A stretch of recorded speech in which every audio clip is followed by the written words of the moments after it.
મારા વાલા પ્રિયો, તમે કેમ છો? સ્વસ્થ છો ને? આજનો દિવસ તમારા માટે કેવો છે?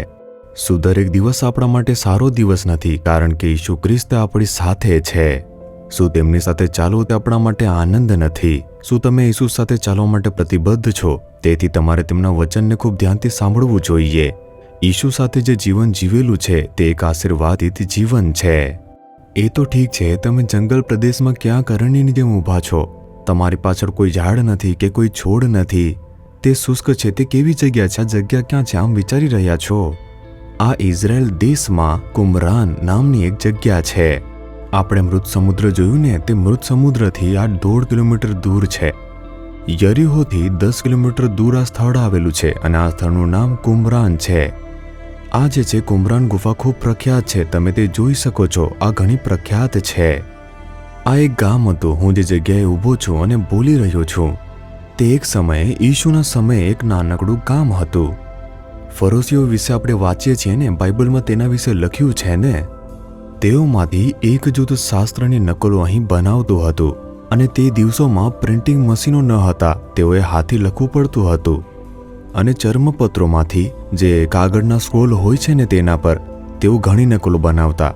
તેઓએ તેના માટે અહીં સમર્પિત ગામની સ્થાપના કરી હતી અને જે લોકો પણ તેના માટે પ્રતિબદ્ધ હતા તેઓ અહીં જ આવતા હતા. તેઓએ સૌપ્રથમ પોતાને શુદ્ધ કરવા માટે ઉપવાસ કરવો પડતો હતો. તેઓ ખૂબ જ પવિત્ર અવસ્થામાં જે શાસ્ત્રો છે તેની નકલ કરવાની હતી અને તે માટે તેમની પાસે અલગથી એક ગામ હતું અને આ તે સ્થાન છે જ્યાં તે નકલો બનાવવામાં આવતી હતી. ઈસવીસન 70ની અંદર રોમન સૈન્યએ યરુશલેમને બાળી નાખ્યું. તેઓએ યહૂદીઓની હત્યા પણ કરી નાખી હતી અને બધા જ શહેરોનો તેઓ નાશ કરી રહ્યા હતા. હવે જે લોકો શાસ્ત્રની નકલ બનાવી રહ્યા હતા તે ઈશ્વરના બાળકોએ તે શાસ્ત્રોનું રક્ષણ કરવાના હેતુથી તેમણે કામ કર્યું.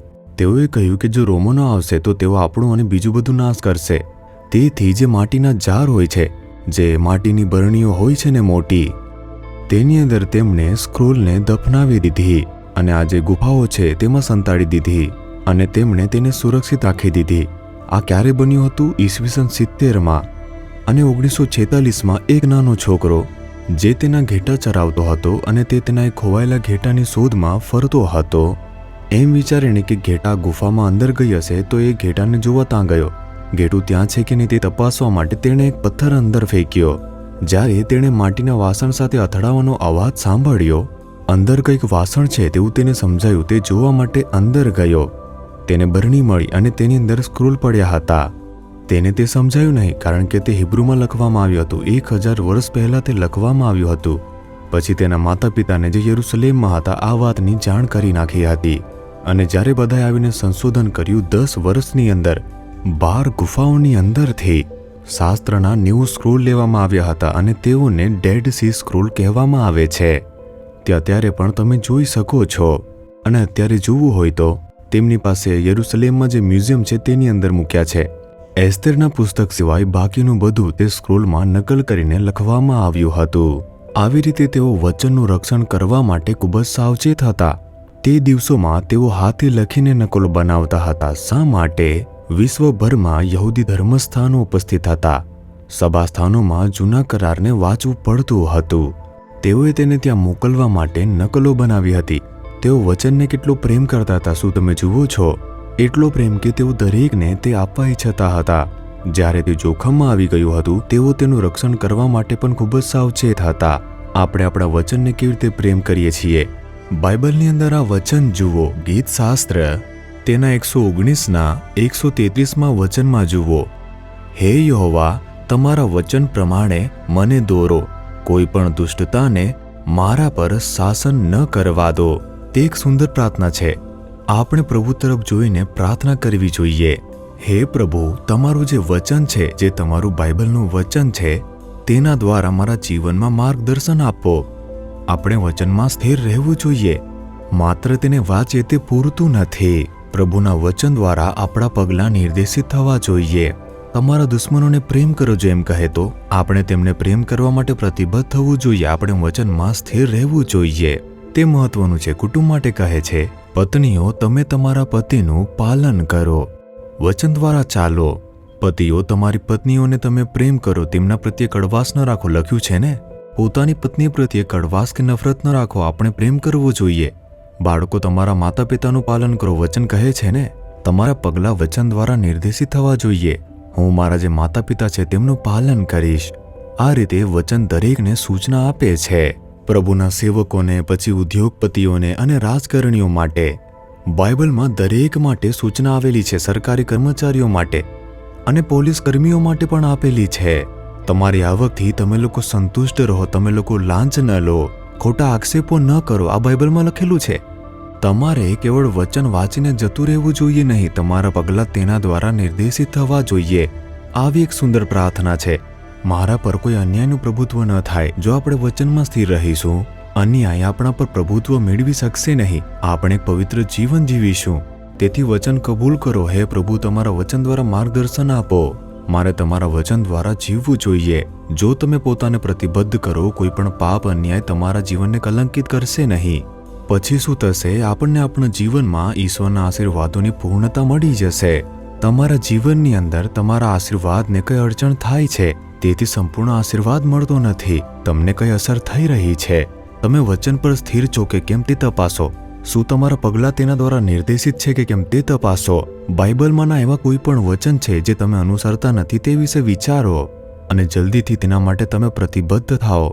બાબતો પાર પડશે, ચમત્કાર થશે અને આશીર્વાદ મળશે.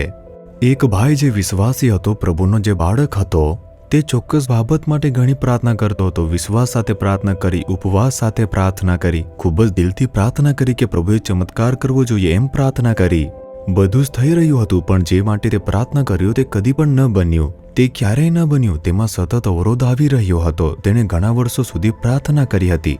એકવાર જ્યારે તેણે પ્રભુના સેવકનો ઉપદેશ ધ્યાનથી સાંભળ્યો, ત્યારે જો તમારી પાસે કોઈની વિરુદ્ધ કંઈક છે અને તમારા લીધે તે દુઃખમાં છે, વેદના કે કડવાશમાં હોય, તો તમારી પ્રાર્થના સાંભળવામાં આવશે નહીં. પ્રભુ ચમત્કાર કરી શકતા નથી.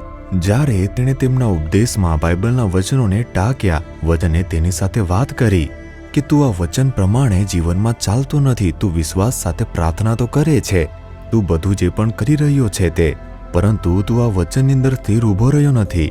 ઘણા બધા વર્ષો પહેલા તેને કોઈના પ્રત્યે કડવાશ અને દુશ્મની હતી અને તેથી તેણે તેની સાથે વાત નહીં કરી. એક કડવાશને કારણે તેઓ છૂટા પડી ગયા. પવિત્ર આત્માએ તેને કીધું. તરત જ તેણે તે માણસને શોધી કાઢ્યો, તેને ફોન કર્યો અને ઘણા વર્ષો પછી તે સમાધાન થયું.